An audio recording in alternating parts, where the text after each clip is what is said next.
ہمیں economic activities کو promote کرنے کے لیے ایک ایسی اتھارٹی چاہیے جس کے ممبر تمام پاکستانی ہوں اور جس میں تمام پاکستانیوں کے رائٹس سیکیور ہوں، جس میں بینیفیشری پاکستانیوں کی آنے والی نسلیں ہوں، اور وہ اتھارٹی کا ایک ہی کام ہو کہ اس نے پروموٹ کرنی ہے، کریٹ کرنی ہے اپرچونٹیز۔ ایک وہ جو MBA پاس سموسے لگا کے بیٹھا ہے، وہ سموسے بیچ کے جو 50,000 گھر لے کے جا رہا ہے، اس میں اس کی انٹیگریٹی تھوڑی بہت ہرٹ ہو رہی ہے کہ وہ اپنے بچوں کو جا کے کیا بتاتا ہے کہ میں پڑھا لکھا ہوں لیکن تمہارے گھر کے لیے، اپنے گھر کے خرچے کے لیے مجھے یہ کام کرنا پڑتا ہے۔ ایک دوست سے ملاقات کرتے جی ہمارے پاس اپرچونٹی نہیں تھی تو ہم نے کیا کیا کہ ہم نے اپنی بھینسوں کا دودھ کر کے بیچنا شروع کر دیا۔ یہ بیچنا شروع کیا تو ہمارے رشتے نہیں آتے تھے، پھر ہم نے اپنی بھینسیں بیچیں، ہم شہر میں آئے، ہم نے چھوٹی سی دکان کھول لی، تو ایک انٹیگریٹی بھی ہرٹ ہو رہی ہوتی ہے۔ کہتے جیسے دکان کھولی ہمارے رشتے آ گئے۔ سو پوائنٹ یہ ہے کہ ہر پڑھا لکھا بندہ وہ اگر دودھ دھو کے بیچ رہا ہے تو وہ جو اس نے پڑھائی لکھائی کی وہ چاہتا ہے کہ اس کی فیملی کی ترقی ہو، گروتھ ہو، چیزیں آگے چلیں۔ سو دودھ دھونے میں کوئی برائی نہیں ہے، یہ ہمارے بڑے کرتے رہے، ہم لاہوریوں پکا ہمارے گھر میں بھی ہوتی تھی، تو ہمارے بڑے بزرگ اس کام میں رہے۔ گھر کا کام ہوتا تھا کہ گھر میں گائے ہے یا بھینس ہے، یہ ہمارا گھر کا ذاتی، لیکن جب یہ کاروبار بن جائے، کاروبار میں جس طرح کی لیبر کی سکل ہے اسی طرح کا کاروبار اس کو کرنا چاہیے، اسی طرح کی کام میں اس کو انگیج ہونا چاہیے۔ سو میں بات کر رہا تھا کہ ایک اتھارٹی جس کے بینیفیشری ہم پاکستانی، سوال یہ آتا تھا کہ جی یہ اتھارٹی کیوں بنائیں؟ پہلے کہ جی فوجی فاؤنڈیشن دیکھیں، ایک اتھارٹی ہے۔ آپ دوسری طرف چلے جائیں، LDA ایک اتھارٹی ہے یا CDA ایک اتھارٹی ہے، اس کا کیا کام ہے؟ فوجی فاؤنڈیشن اتھارٹی کا، فوجی فاؤنڈیشن کا یا عسکری AWT کا، عسکری ویلفیئر ٹرسٹ، کیا کام ہے؟ ان کا کام ایک ہے کہ انہوں نے اکنامک ایکٹیویٹیز کریٹ کرنی ہے، کمرشل ایکٹیویٹیز انڈرٹیک کرنی ہے تاکہ ان کا جو جوان ہے اس کا بینیفٹ ہو سکے، جوان کا بینیفٹ، فوج کا بینیفٹ۔ LDA اتھارٹی ہے، لاہور ڈیولپمنٹ اتھارٹی، اس کا کام ہے کہ لاہور کو ڈیولپ کرنا ہے، پراپرلی اس کو مینیج کرنا ہے، ریگولیٹ کرنا ہے تاکہ اس کے اندر رہنے والے لوگوں کا بینیفٹ ہو سکے۔ CDA اتھارٹی ہے، کیپٹل ڈیولپمنٹ اتھارٹی اسلام، اس کا یہ کام ہے کہ اس نے اسلام آباد کو ڈیولپ کرنا ہے، اس طریقے سے کرنا ہے کہ اس کے اندر پھول بھی اچھے ہوں، خوشبو بھی اچھی ہو، سڑکیں بھی اچھی ہوں، بلڈنگ بھی اچھی ہوں۔ بینیفیشری کون ہے؟ CDA خود اور اس کے وہاں پہ رہائشی۔ اسی طریقے سے منسٹری آف فائنانس جو اس وقت پورے پاکستان کے فائنانس کو مینیج کر رہی ہے، اس کا یہ کام ہے کہ یہ پورے پاکستان میں جو اکنامک ایکٹیویٹیز ہو رہی ہیں یہاں سے اپنے لیے بینیفٹ کریٹ کرنا، نکالنا، نہ کہ اس کا یہ کام ہے کہ عام پاکستانی کو بینیفٹ دینا۔ عام پاکستان کو بینیفٹ دینے کی جو بات ہے وہاں پہ حکومتی پالیسیز ڈیفرنٹ ہو جاتی ہیں۔ ہیلتھ بجٹ دیکھ لیں، ایجوکیشن بجٹ دیکھ لیں، فیڈرل گورنمنٹ کا اور پروونشل گورنمنٹس کا نامینل، لیکن سرکاری ملازمین کا بجٹ دیکھ لیں اور اس کے ساتھ سرکاری ملازمین کے ساتھ لنکڈ جو ڈپارٹمنٹس ہیں ان کا بجٹ دیکھ لیں، ایکسیلنٹ۔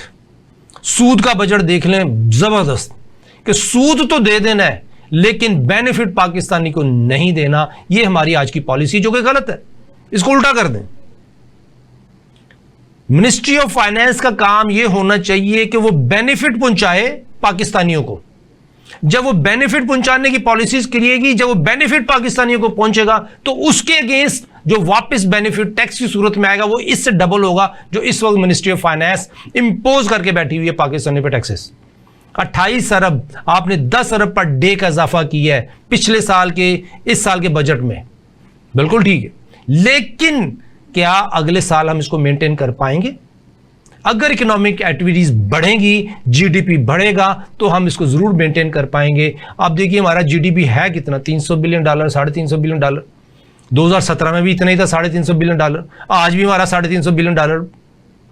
سو یہ کچھ بھی نہیں ہے۔ انڈیا کو دیکھیں کہاں تک پہنچ گیا، ترقی کہاں سے کہاں نکل گیا وہ اپنے GDP کو لے کے۔ ہم پاکستانی اسی کیا کہتے ہیں پنجابی میں رنڈی رونے میں پڑے ہوئے ہیں کہ یہ پالیسی ٹھیک نہیں ہے، وہ پالیسی ٹھیک نہیں ہے، یہ بندہ ٹھیک نہیں ہے، وہ بندہ ٹھیک نہیں۔ ہم سوری ٹو سے، لیکن ہم پاکستانیوں کو پلان B میں جانا ہے تو یہ ہمارا سلوشن ہے۔ ایک مفتی صاحب نے مجھ سے بات کی کہ یہ کیسے ممکن ہے، یہ ممکن نہیں ہے کہ آپ پیرل بیسس پہ یہ کام کر سکیں. میں کہا جی اسلام سے اسی کا ریفرنس دے دیتے ہیں. ہفتے والے لوگ، حضرت نوح علیہ السلام کا واقعہ کشتی والا، یا حضور صلی اللہ علیہ وسلم کی ہجرت کا واقعہ، تینوں واقعات بتاتے ہیں کہ ہم نے کس طریقے سے آپشن دینی ہے مسلمان کو مسلمان رہنے کی. اگر میں مسلمان جینا چاہتا ہوں تو مجھے آپشن ہونی چاہیے کہ میں مسلمان جیوں.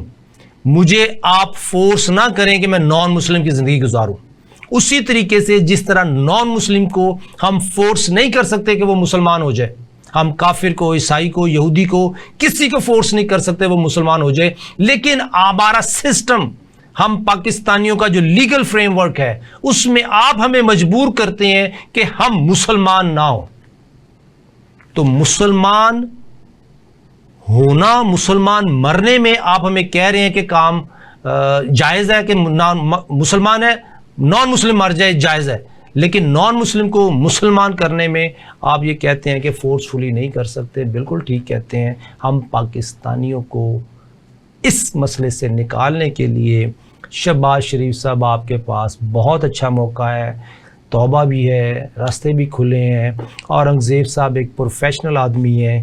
ہم ان کے لیے ہدایت کے دعا گو ہیں کہ اللہ تعالیٰ ان کو ہدایت دے کہ جو سودی بزنس کو وہ سمجھتے ہیں وہ ہمارا کوئی مفتی تقی عثمانی صاحب نہیں سمجھتے، وہ مفتی زبیر عثمانی صاحب نہیں سمجھتے، وہ مفتی حضرات جو اسلامک بینکنگ میں بیٹھے سود کو پروموٹ کر رہے ہیں وہ نہیں سمجھتے. اورنگزیب صاحب آپ سمجھتے ہیں کہ اسلامک بینکنگ میں جو ہو رہا ہے وہ سود ہے کہ نہیں ہے، کیونکہ آپ ایک بینکر ہیں. آپ سمجھیں. اللہ تعالیٰ سے ہم دعا ہے کہ آپ کو ہدایت ملے کہ اس جنگ میں جو اللہ کے ساتھ شروع کی ہوئی ہے ہم اس سے باہر آ جائیں. آپ آج منسٹری آف فائنینس سے سیلری بھی نہیں لیتے کیونکہ آپ افورڈ کر سکتے ہیں بغیر سیلری کے رہنا. اللہ نے آپ کو نوازا ہوا ہے. لیکن ہم پاکستانی 24 کروڑ عوام، اس میں 10 کروڑ تو بالکل غریب ہیں، اور 10 کروڑ سے اوپر جو 10 کروڑ ہیں وہ جو سٹرگلنگ پوزیشن میں ہیں وہ افورڈ نہیں کر سکتے کہ وہ نان مسلم مریں یا کافر مریں، یا جو مسلمان جینا چاہتا ہے اس کو مسلمان جینے میں جو رکاوٹیں ہیں وہ ہم دور کریں. جو ہمارا پلان بی ہے حضرت نوح علیہ السلام کی کشتی میں، اللہ تعالیٰ اگر چاہتے تو جب حضرت نوح علیہ السلام کی دعا قبول کی تھی وہ کشتی بنانے کا آرڈر نہ دیتے، اللہ تعالیٰ سیدھا ہی کافروں کو جہنم واصل کر دیتے. لیکن اللہ نے کہا نہیں. اللہ نے کہا کہ کشتی بناؤ اے نوح علیہ السلام، کشتی بناؤ، کشتی بناؤ. جب کشتی بن رہی تھی تو لوگوں کے پاس آپشن تھی کہ حضرت نوح علیہ السلام تبلیغ کر رہے ہیں، وہ کہہ رہے ہیں کہ یہ کشتی بن رہی ہے، جو مسلمان ہے اس میں آ جائے، عذاب سے بچ جائے گا، اللہ کے فالوور بن جاؤ، اللہ پہ ایمان لے آؤ. وہ آپشن تھی. اس وقت جن لوگوں نے آپشن اویل کی وہ زندہ رہ گئے، وہ مسلمان ہو گئے، باقی ختم ہو گئے. اسی طرح ہفتے والوں کا جب تک وہ گناہ ہوتا رہا، ایک مفتی، ایک بندے نے، جس شیطان نے جو ہیلا بنا دیا کہ مچھلیوں کو ہفتے والے دن زندہ رکھو لیکن پاؤنڈز میں ٹریپ کر لو، شکار کر لو لیکن زندہ رکھو، اور اتوار کو نکالو. یہ ایک ایسا ہیلا نکلا جس نے 3 طبقے بنا دیے. ایک امیر تر ہو گیا جو کہ خوشحال ترین تھا، دوسرا طبقہ جو اس کے ساتھ کہتا تھا سانو کی لیکن they were part and parcel of the benefit. تیسرا طبقہ غریب تر ہو گیا جو جس کے لیے حلال کمانا مشکل ہو گیا کیونکہ مارکیٹ وہی تھی ہفتے والی مچھلیوں کی سیل پرچیز کی. تو وہ تیسرا طبقہ اتوار، پیر، منگل، بدھ، جمعرات، جمعہ 6 دن محنت کرتا لیکن وہ اتنی مچھلیاں نہ پکڑ پاتا جتنا ہفتے والے جو یہودی تھے وہ ایک دن میں ہیلے کے ساتھ پکڑ لیتے. سو وہ تیسرا طبقہ غریب تر ہو گیا. اس کے لیے مسلمان جینا مشکل تھا اس تیسرے طبقے کے لیے. اس وقت تیسرے طبقے میں سے کسی دانش مند نے یہ بات کی کہ دیواریں کھڑی کر لو، ان لوگوں سے آئسولیٹ کر لو جو حرام کام کر رہے ہیں. وہ جو حرام کام کرنے سے آئسولیشن میں گئے، جب آپشن آ گئی تو وہ تمام لوگ جو اس گناہ میں ملوث تھے، جو اس کے بینیفیشری تھے، وہ ادھر رہ گئے. جو مسلمان رہنا چاہتا تھا وہ دیوار کے دوسری طرف آ گئے. تو اللہ کا فیصلہ آ گیا. اسی طرح حضور نبی کریم صلی اللہ علیہ وسلم جب ہجرت کر کے گئے کہ یہودیوں کے بازار میں اتنا ظلم ہے، حضور صلی اللہ علیہ وسلم نے کہا نہیں ادھر ہم مارکیٹ نہیں، ہم نئی مارکیٹ کریٹ کریں گے، نیا بازار کریٹ کریں گے، نئی اتھارٹی کریٹ کریں گے۔ حضور نبی کریم صلی اللہ علیہ وسلم نے ایسی مارکیٹ کا ایسے انعقاد کیا، ایسی مارکیٹ بنائی جس کے رولز تھے انصاف، جس کے اندر کسی پہ ظلم نہیں تھا، جس کے اندر ایکسٹرا آرڈنری ٹیکسز نہیں تھے، دو نمبری نہیں تھی، چوری نہیں تھی، سود نہیں تھا۔ اللہ کے رسول صلی اللہ علیہ وسلم نے فرمایا صحابیوں کو کہ آپ نے یہودیوں کے بازار میں جا کے شاپنگ نہیں کرنی، ادھر مارکیٹ سیل پرچیز نہیں کرنا، آپ نے اس بازار میں سیل پرچیز کرنا ہے۔ یہودیوں کو، نان مسلم کو اجازت تھی کہ مسلمانوں کے مارکیٹ میں آ کے کام کر، لیکن مسلمانوں کو اجازت نہیں تھی اس مارکیٹ میں جا۔ جو اتھارٹی ہوگی اس کے بعد آپشن تھی، جو مسلمان تھا وہ مسلمان مارکیٹ سے سیل پرچیز کرے گا۔ تو آج اگر اتھارٹی بن جائے تو پلان بی ہمارا کامیاب ہو جاتا ہے، اور ہمیں آپشن جو مسلمان جینا چاہتا ہے اس کو جو قرض ملے گا وہ سود کے بغیر ملے گا، اس کو جو انویسٹمنٹ ملے گی وہ پیور اسلامک شریعہ کمپلائنس ہوگی، نہ کہ ہیلا شریعہ کمپلائنس، اور اس کے جو ضروریات ہوں گی ہیلتھ کی، ایجوکیشن کی، وہ یہ اتھارٹی انڈرٹیک کرے گی، اس کو دے گی۔ یہ اتھارٹی انشور کرے گی کہ جس کے پاس جو سکل ہے، جو ایم بی اے وہ سموسے نہیں بیچے گا، M B A commercial sense میں اس سموسے والی مارکیٹ کو ہینڈل کرے گا، لیکن سموسہ بنانے کے لیے وہ لیبر، وہ جس کو اس کی سکل ہے وہ کام کرے گا۔ یہ ہے plan be. Us plan be میں جو ہمارے حکومت وقت جو بیوروکریٹس ہیں ان کی انوالومنٹ کم سے کم ہوگی یا نہیں ہوگی، کیونکہ وہ ہیں تاجدار، اپنے آپ کو سمجھتے ہیں کہ ہم تو حکومت وقت ہیں اور ہم تو بادشاہ سلامت ہیں اور باقی رعایا غریب ہے، تو اس لیے وہ آپشن قابل قبول نہیں کہ اس اتھارٹی میں کوئی ایسا بیوروکریٹ، کوئی ایسی پولیٹیکل لیڈرشپ آ کے اس کو پولیٹیکل بینیفٹ کے لیے یوز کرے، کیونکہ یہ پاکستانیوں کی ہے، یہ مسلمانوں کی اتھارٹی ہے، اس میں پولیٹیکل لیڈرشپ کی پوجا کرنے والوں کی کوئی جگہ نہیں ہونی چاہیے۔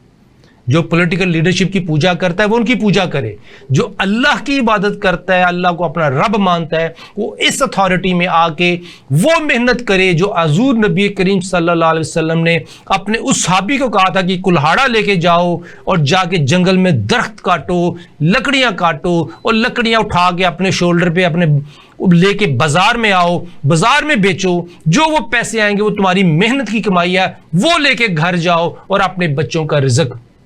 ہم پاکستانی وہ کلہاڑا لے کے لکڑیاں کاٹنے کے لیے تیار ہیں، لیکن ہمیں وہ اتھارٹی، وہ ایڈوائزری سروس جو حضور صلی اللہ علیہ وسلم نے دی تھی اس کے تحت آج کی حکومت وقت شہباز شریف صاحب، حافظ صاحب، چیف آف آرمی اسٹاف جو SIFC کو بھی ہیڈ کرتے ہیں، ان کے لیے، اور ہمارے فائنانس منسٹر صاحب، آپ سے ہماری یہ درخواست ہے کہ پلان بی پہ کام کیجئے۔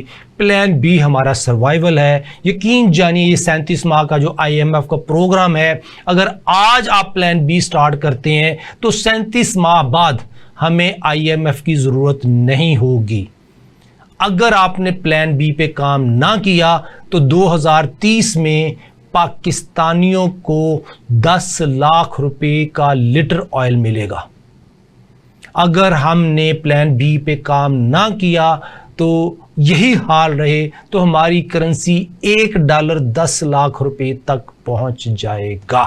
اس کی وجہ یہ ہے کہ ہمارے اوپر 119 بلین روپے ہر روز ہمیں چاہیے کمانے کے لیے، اور ہم پاکستانیوں کے پاس، منسٹری آف فائنانس کے پاس ریسورسز نہیں ہے کہ وہ 119 بلین کما سکے، جب تک کہ 24 کروڑ عوام میں سے 10 کروڑ 15 کروڑ عوام ٹیکس نہ دینا شروع کرتے ہیں۔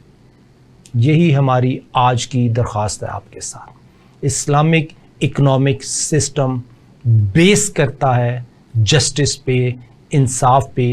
کوئی کسی کا حق مار نہیں سکتا، کوئی کسی کے لیے ایک دودھ میں 1 گرام پانی نہیں ملا سکتا، کوئی ڈنڈی مارنے کی اجازت نہیں ہے، کوئی رخصت نہیں ہے اکنامک سسٹم میں، اسلامک اکنامک سسٹم میں، کہ کوئی دوسرے کا 1 پیسہ، 1 پائی، 1 دمڑی بھی کھا جائے۔ ہمیں اللہ کے ساتھ جنگ میں سے باہر آنا ہے ناظرین انشاءاللہ تعالی۔ یہ پلان بی کے اوپر اگر کوئی سوال ہو تو ہم حاضر ہیں۔ پروگرام کا وقت ختم ہوا ہے، انشاءاللہ اگلے پروگرام تک ہمیں اجازت دیجیے۔ اللہ حافظ۔